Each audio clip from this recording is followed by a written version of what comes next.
Welcome to the Private School Leader Podcast, where private school leaders learn how to thrive and not just survive as they serve and lead their schools. I strongly believe that it is possible to have a long and happy and fulfilling career as a private school leader. And my passion is to help you figure out exactly how to do just that, right here on the Private School Leader Podcast. And I'm your host, Mark Minkus. So last week on the podcast, we did part one of a two-part episode, and it's called The 6 Keys to Significantly Improving the Culture at Your School. And today, we are going to do part two. So just a quick review of part one, and then we'll jump into part two. But in part one, I talked about 2 prerequisites to significantly improving the culture at your school. And then of our 6 keys, we did the first 2. And then logically, we're going to do keys number 3 through 6 on today's episode. So, of course, we want to improve the culture at our school. And the prerequisite number 1 is to see it clearly, because we can't go someplace that we've never been on, driving our car unless we punch in the destination on our GPS.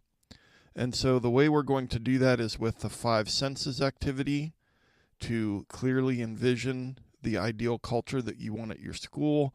What do you see? What do you hear? What can you touch that exist? These exist in your ideal culture. And again, if you haven't listened to part 1, episode 143, then please go back and do that, because this episode will make a lot more sense. So prerequisite number 1 is to see it clearly. Prerequisite number 2 is to read your mission and vision statements and your portrait of a graduate, if you have those statements. And then ask yourself, are we aligned with these guiding documents? And then if the answer is no, then you're going to ask yourself, do we need to change our practice or our documents? So those are the 2 prerequisites. And then key number 1 was to be the thermostat, not the thermometer. And as we know, the thermostat is the thing that adjusts the temperature, whereas a thermometer just reports the temperature. And so in your school, you want to be the one that changes the culture. And so you're going to be the thermostat. And how can we do that? Well, it's by the way that you speak and the way that you act. And then finally, in last week's episode, we did key number 2, which was climb the pyramid. And that was the Maslow's hierarchy of needs pyramid.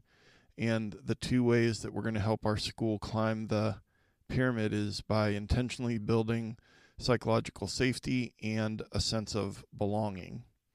So that's just a really quick review of last week's episode. And then on today's episode of the Private School Leader Podcast, we are going to discuss keys number 3 through 6 in the 6 keys to significantly improving the culture at your school.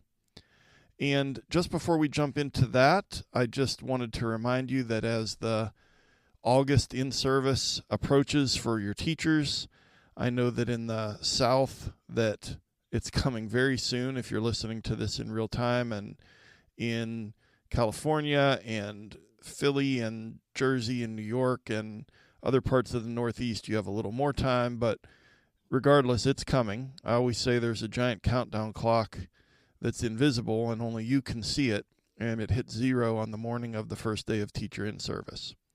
And so the reason I'm bringing that up is because there's still time for you to incorporate Parent Academy into your in-service in August with your teachers. And Parent Academy, of course, is the framework that you need to go from feeling anxious and stressed out about working with parents to feeling calm and confident. And I've taken everything that I've learned over 33 years of working with private school parents and put it into a digital course.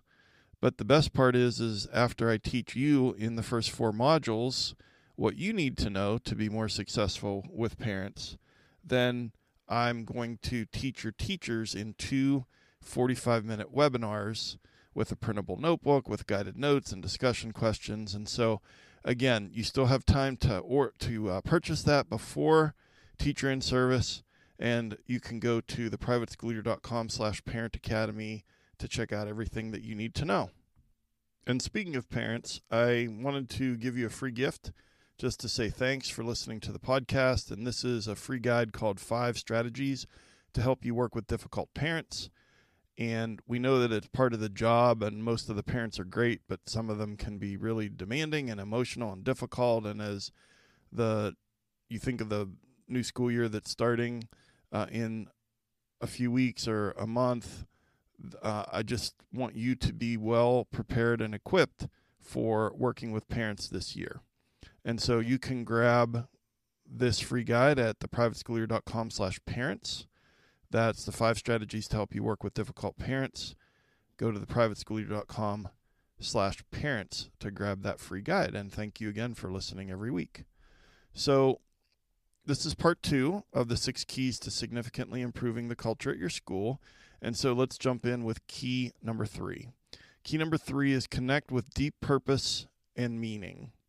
So you want to connect your staff to their deep purpose and meaning for why they do what they do. And so this is about their compelling why and alignment with values, the core values and identity of the school. And it's also about direction.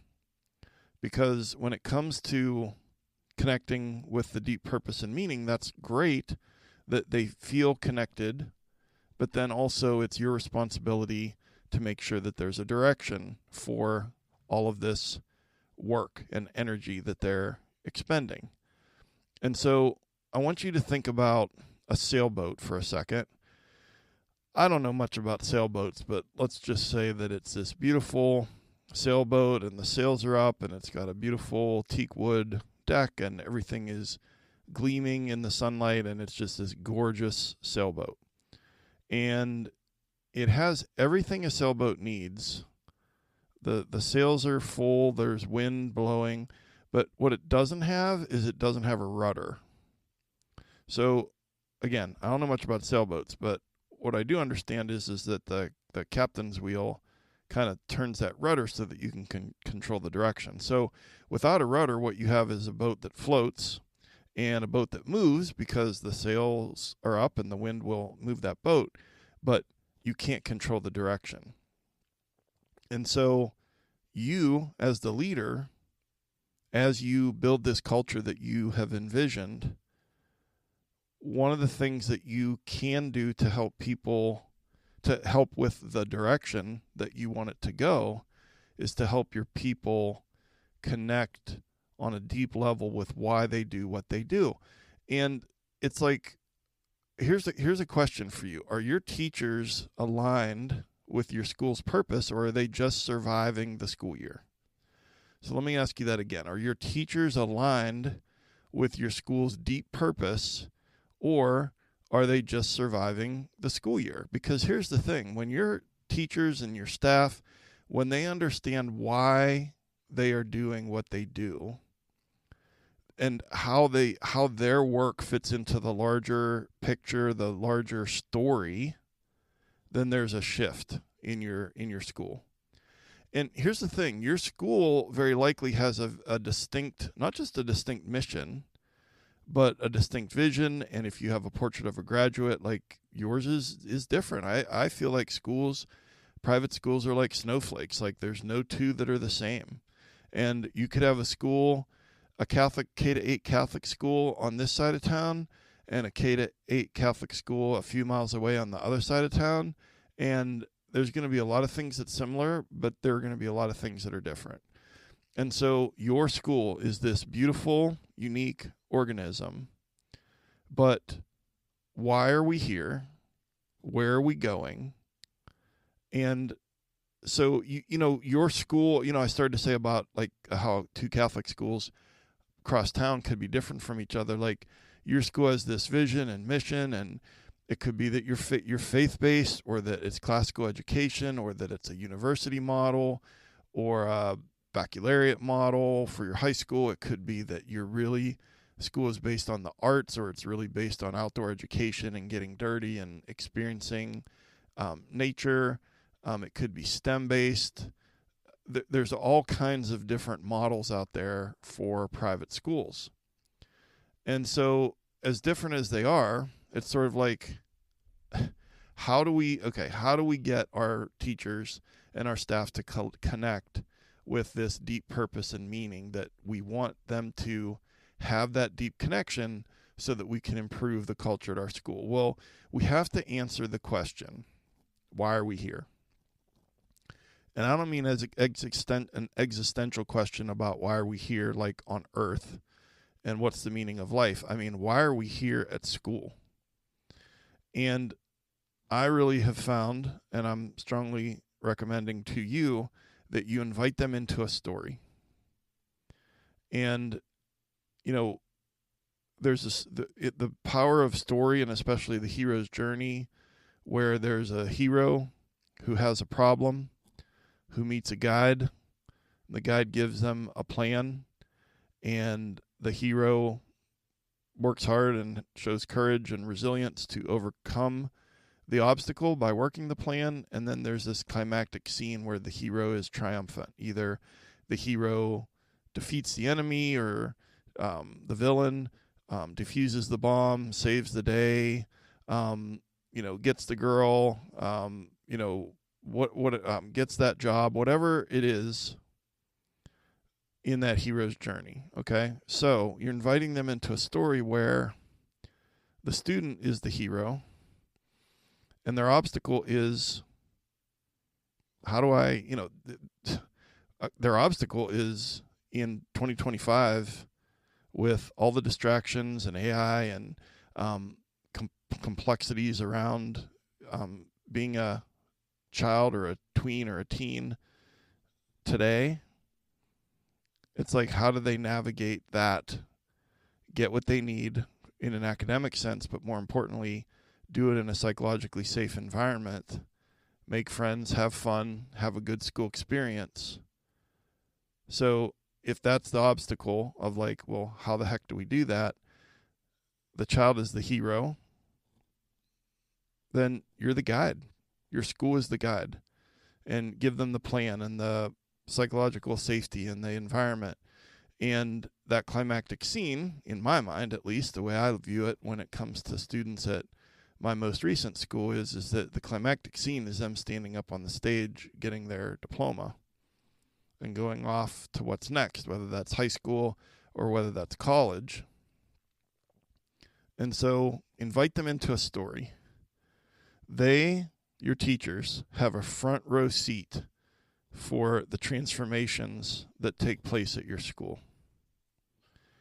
And when we can tell a story that demonstrates that, look at it this way. Our mission statement, our vision statement, our portrait of a graduate, our guiding documents, like sometimes they're compelling. Those are guiding documents, but I find that inviting your teachers into a story so they can see their role in this story is much, much more compelling. And ask them, like, I've done this many times before where it's like, I'll ask the teachers, close your eyes, or just look down if you're not comfortable closing your eyes.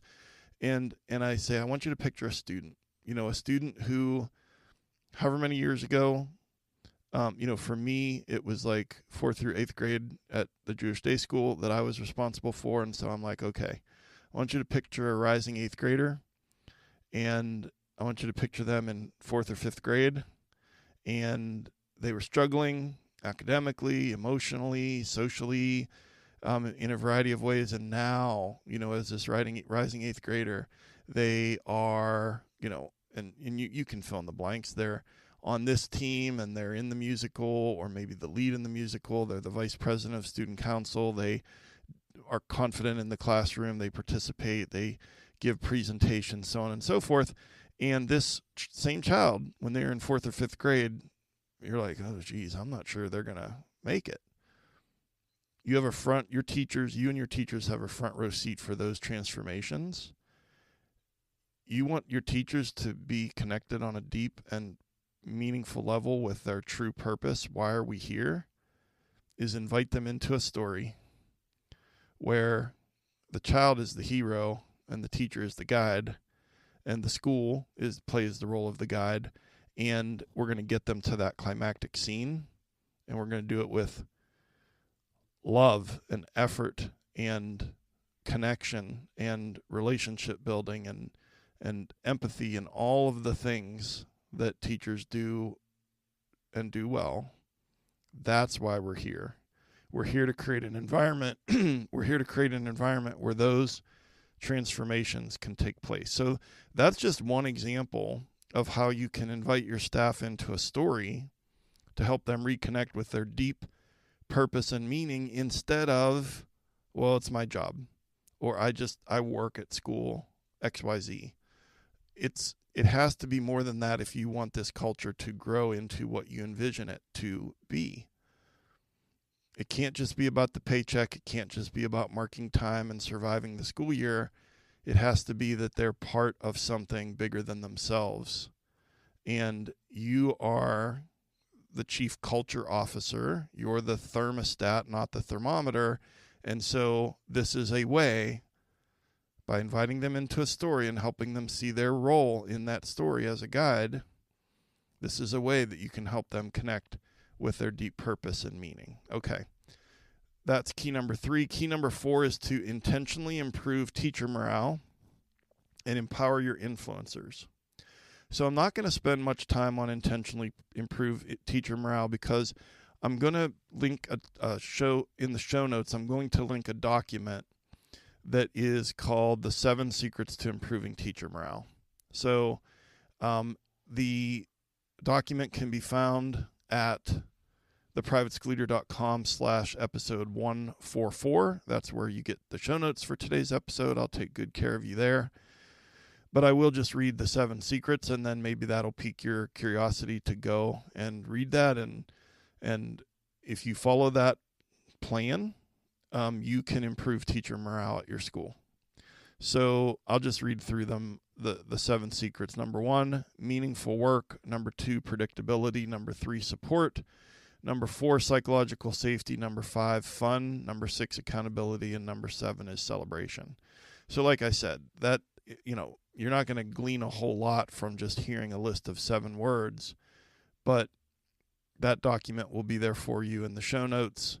And if teacher morale is not great at your school, there are ways that you can improve teacher morale intentionally, and then improving teacher morale will improve the culture at your school. So key number 4 is intentionally improve teacher morale and empower your influencers. So I want to spend a little bit more time on the second part. So here's the key. If you're going to try to change the culture at your school and significantly improve the culture at your school, it's going to take time, and it's going to be difficult, and it's going to be exhausting, but it's going to be worth it. But here's the thing. Don't do it alone. If you have a boulder that weighs 300 pounds that sits on the front lawn of your school, if you go out there and you try to lift that by yourself, you are not going to be able to do that. But if you have, let's say it's 300 pounds. Let's say you have 9 other people. Well, now there's 10, and each of you are lifting 30 pounds, and you can probably lift that boulder.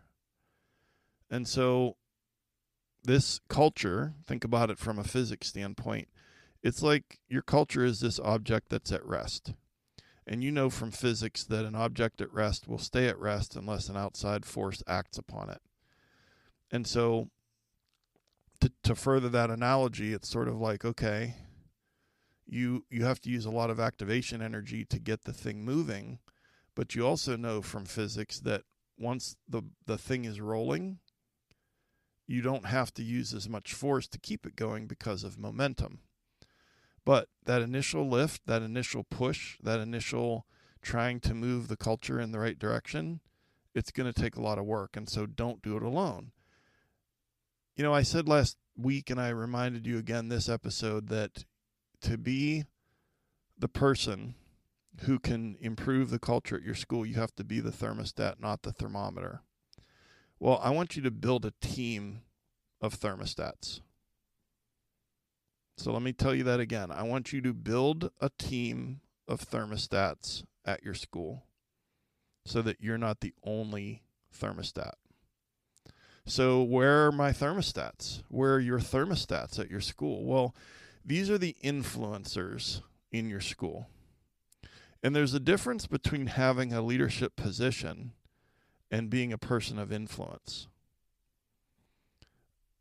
Influencers in your school, you could start to think about who they are, who has influence on this team. Well, sometimes, unfortunately, the person who has the influence on your lower school team or your middle school team is someone that's been there for a long time, and maybe that person has become kind of cynical and kind of quiet quitting and hanging on to retirement, and isn't really the best role model, and you don't really see them as someone that you want them influencing the culture. Okay, I get that.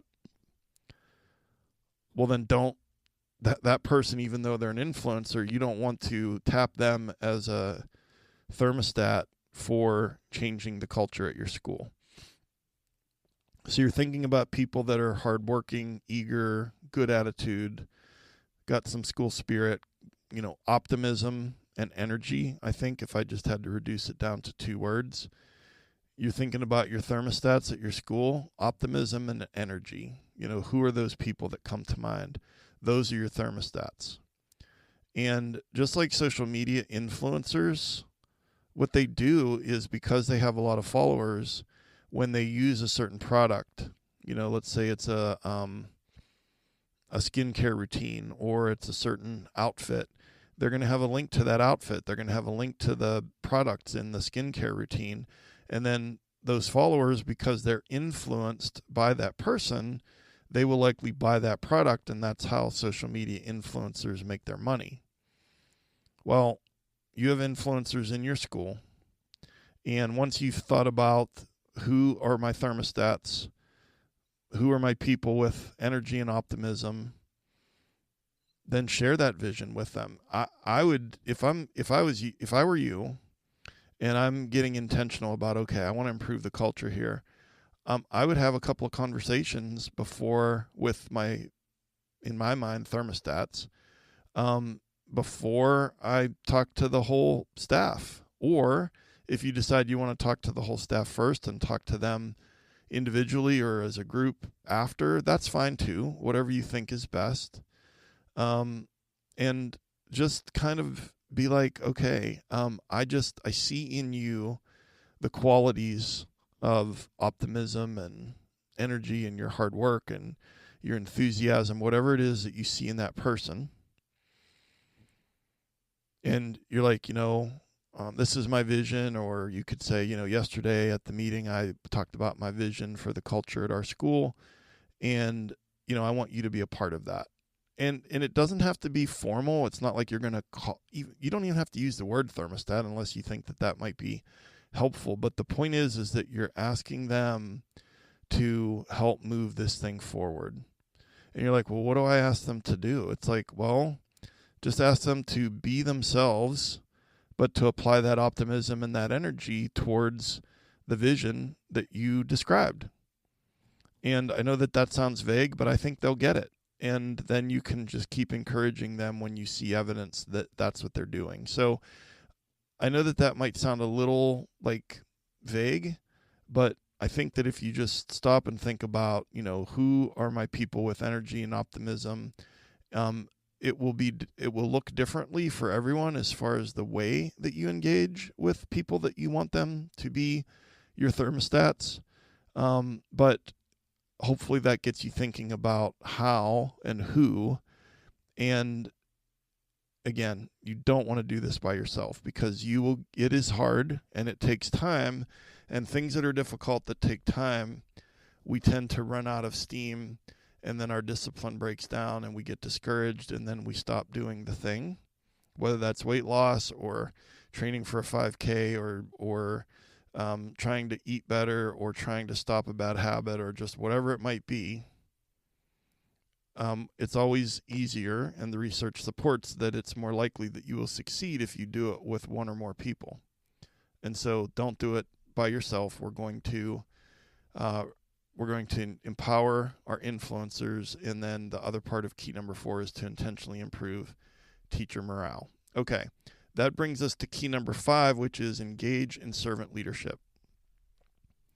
The culture that you want to start, the culture that you envision starts with the type of leader that you choose to be.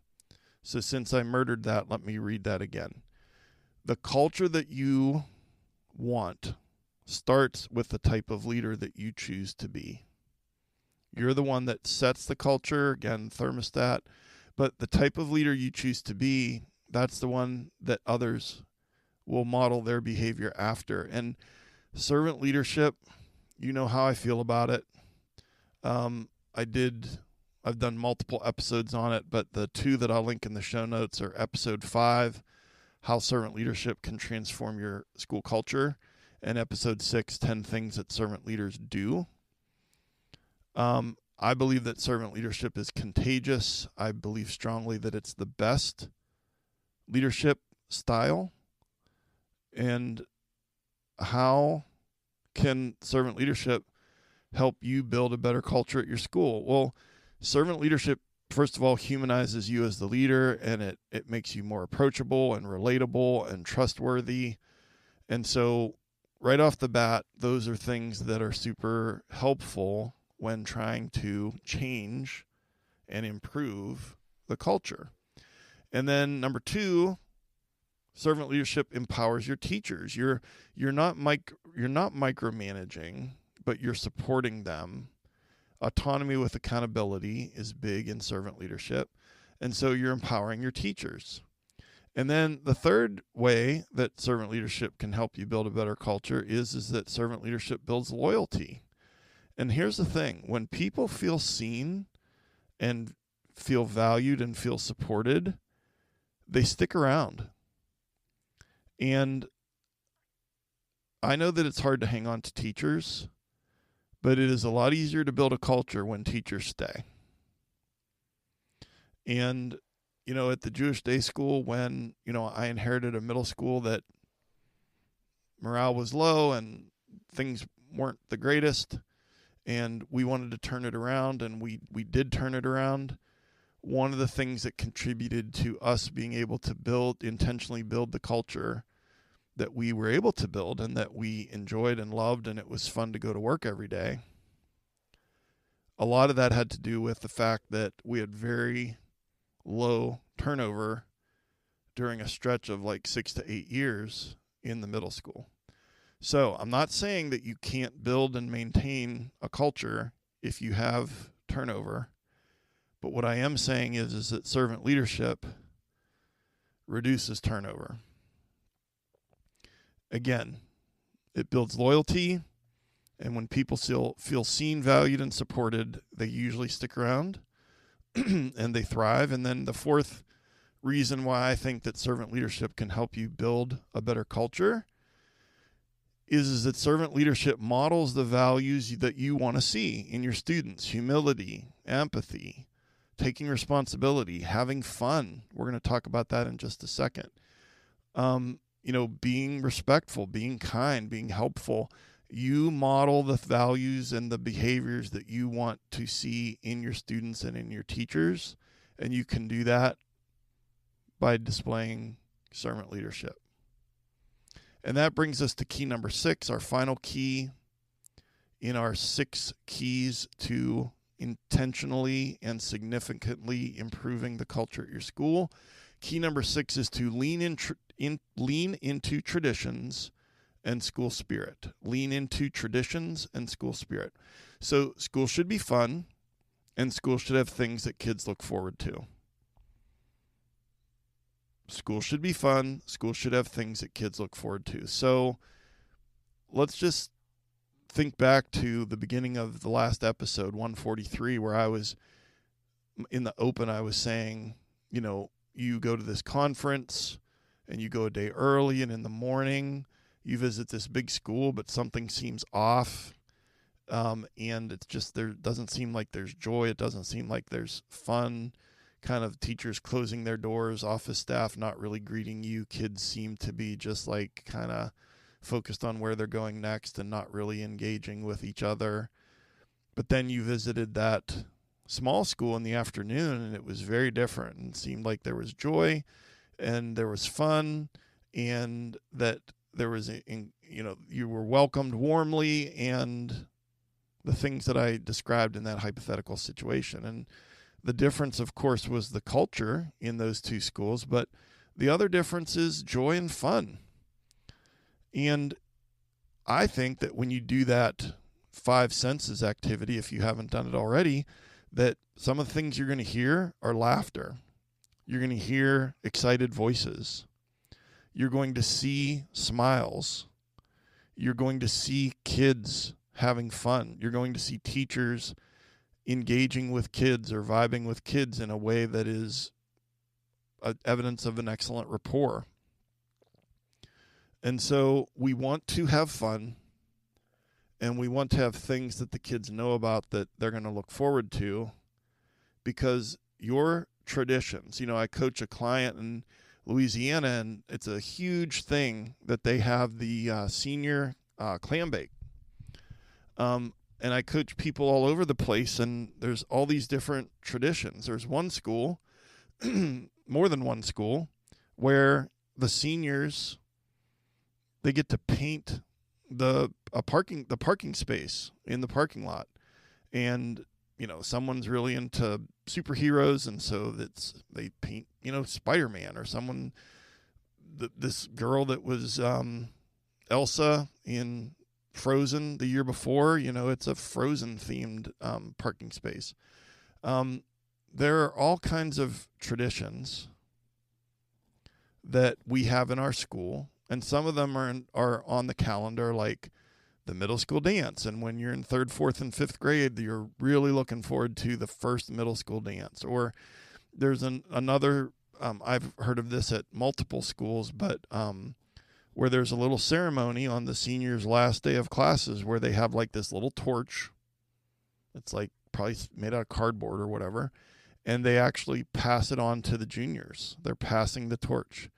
And then there's this little kind of ceremony where the juniors on the last day of school, they become the new student leaders of the school. I've told you before about a tradition that we did at my most recent school where we did a clap out. And we go up to 8th grade. And on the last day of classes for the 8th graders, when they were leaving campus, they had a half day. So this was at noon, right at the beginning of the lunch recess block, where the whole school would line up. And if it was nice weather, we would all line up outside. If it was raining, we would be inside, and the seniors would walk this route from the gym where they were rehearsing for graduation practice, and all the way through the school and through the campus. And everyone is clapping and cheering and making signs, and it's literally they're clapping them out on their last day of classes. And the little kids, they're all participating in that, and then they're looking forward to when they're an 8th grader and when they get to participate in the clap out. And it could be year-end trips. It could be fill in the blank. My point is, you have some traditions at your school. Lean into those and make them a bigger deal, and make sure that everyone knows about them, that they're coming. And I'm going to link in the show notes. There's an episode I did on creating a culture of anticipation. It's really good for retention, but it's also really good for culture, for the kids to know about and be excited about what's coming. Whether that's in sports, or it's in, when I'm in 6th grade, I get to be in the middle school musical, and whatever it is. And I know that I'm kind of toggling back and forth between just things that you do and then also like specific traditions that the school has. And you're like, well, we're kind of a newer school, and I don't really think we have traditions. Well, then get an assist from ChatGPT and type in a bunch of stuff to describe your school, and then ask, what are some cool, fun, interesting traditions that other schools out there do, and it's going to spit out as many as you ask for. And then some of them will be like, oh, that would be awesome. And some of them will be like, oh, that doesn't match the vibe at our school. But lean into those traditions and make sure that kids know about them and that they look forward to them. And then finally is school spirit. School's supposed to be fun. How can you as the leader and your teacher thermostats show more school spirit? Well, participate in the spirit days. Participate in the days where it's like, the day of a home football game or a home soccer game and your colors are blue and gold, let's say. I mean, I get it that some of you listening to this, that it causes you a lot of discomfort to dress up like a crazy person on the theme days during Spirit Week. But I think that sometimes we have to do things outside of our comfort zone in order to set the example, because here's what I've noticed. There's a quote by Nelson Mandela, and he says, if you let your light shine, you unconsciously give permission to other people to let their light shine as well. And when I, as the leader, am participating in Spirit Days, getting excited about it, pumped up, then I'm modeling that for my teachers. And then when the teachers are dressing up, or at least wearing the school colors or what have you, then they're getting the kids pumped up about that. And when you have a school where, and you've seen them, you've seen the websites, you've seen the Instagram posts, and you're like, man, I wish we had that kind of school spirit at my school. It starts with you and your teachers. And again, it might feel uncomfortable, but like, do you want to have better school spirit or not? And you don't have to go crazy. Like, you can wear a hat, or you could wear slippers, or you could wear the school colors and just find an outfit that matches that. And then, I've seen multiple leaders over my career that started out very uncomfortable, and then they just became more comfortable by doing the thing. And another way you can get kids excited with regards to school spirit, I'll just tell you something that I would do. So if it was Spirit Week, leading up to the faculty versus 8th grade basketball game, for example, I would figure out my outfit for the next day, and I would put it on, and then I'd have my wife take a picture of me, like, I don't know, by our front door or wherever in our house. And then I would schedule these emails, and they would go out at like 4 p.m. or 5 p.m. the day before. So let's say that Tuesday was like crazy Clash Day. I'd email, again, the 4th through 8th graders. 4th and 5th graders didn't have email addresses, so I would email their parents and ask them to share it with their kids. And with the middle school kids, I would email it to them, and it would just be a picture of me, and I'd be like, okay, who's going to have more school spirit than me? And I would say something like, I don't know, I don't think anyone can match this outfit. And especially 4th, 5th, 6th grade, they'd be like, oh man, blah, blah. And then they would go nuts, and so we're wearing tutus, and we're wearing this, and we're wearing that, and I can hear what you're thinking. You're like, first of all, I'm not going to do that. All right, we'll start small. But second of all, I can hear those of you that have a high school, and you're like, listen, it's like pushing a wet rope to try to get my high school kids to like participate and be pumped with from a school spirit standpoint. If that's what you have right now, you're not going to fix that overnight. But here's the thing. If you really double down on it with your, let's say, 4th through 8th graders, those 4th through 8th graders are eventually going to be high schoolers. And that school spirit can migrate to high school with them. Number one. Number two, it's actually getting to be more cool to have a all-out student section at sporting events that high school kids are participating in. If you can, check that out on YouTube, and, student sections, high school, school spirit, and you'll see some stuff that's like, wow, okay? And maybe some of that stuff is over the top for your school, but here's the thing.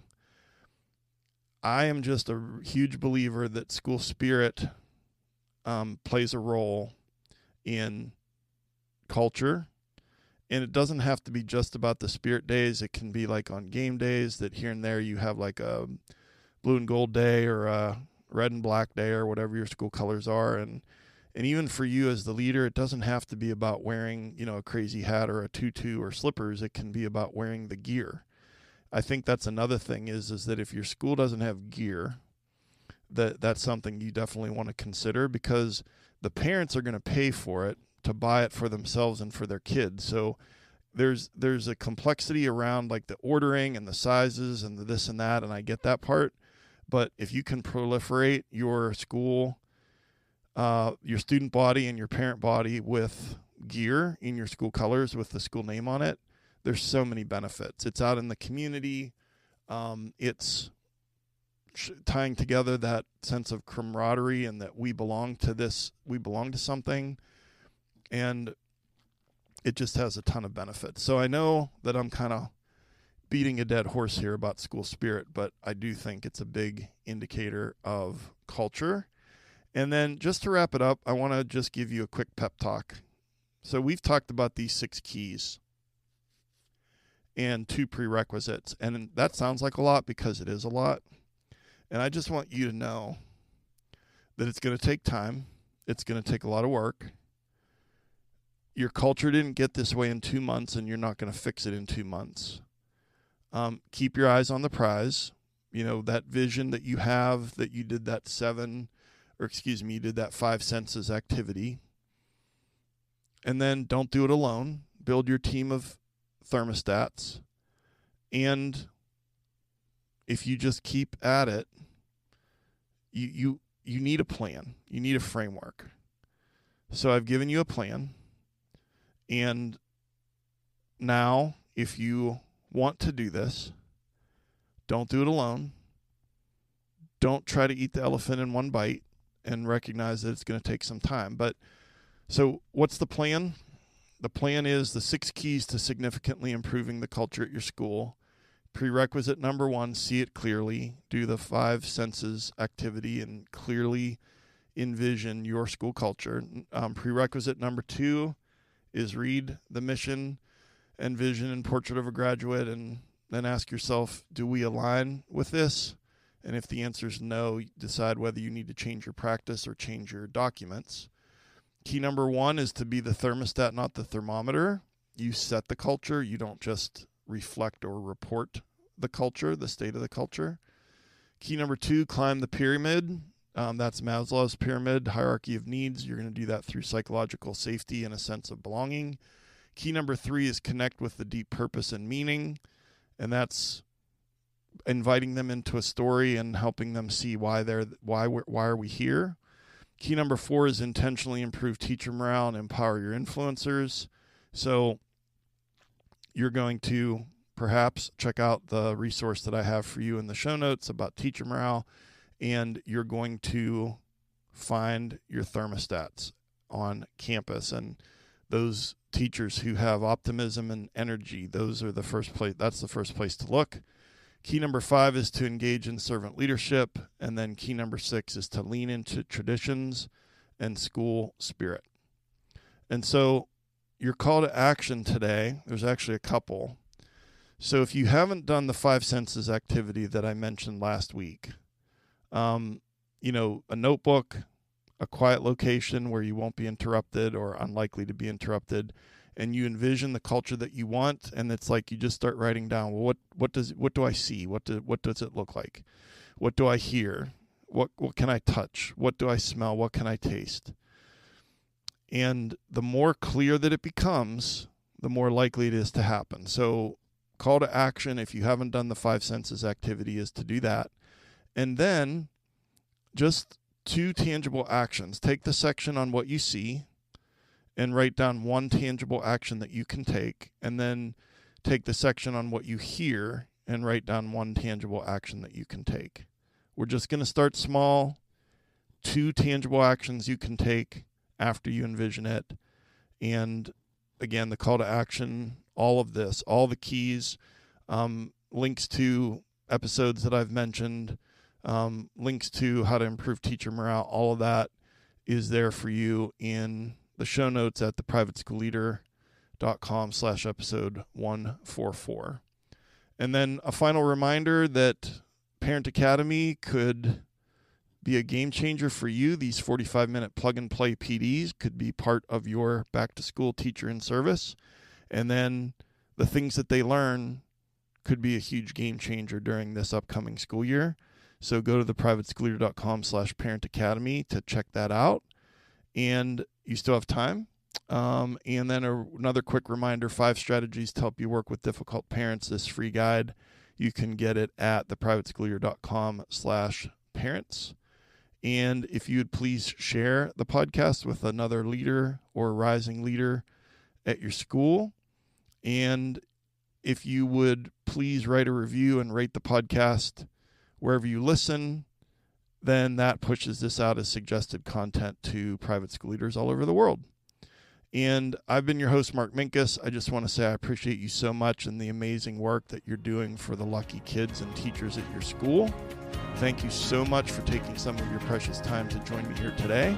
And I'll see you next time right here on the Private School Leader Podcast. And until then, always remember to serve first, lead second, and make a difference.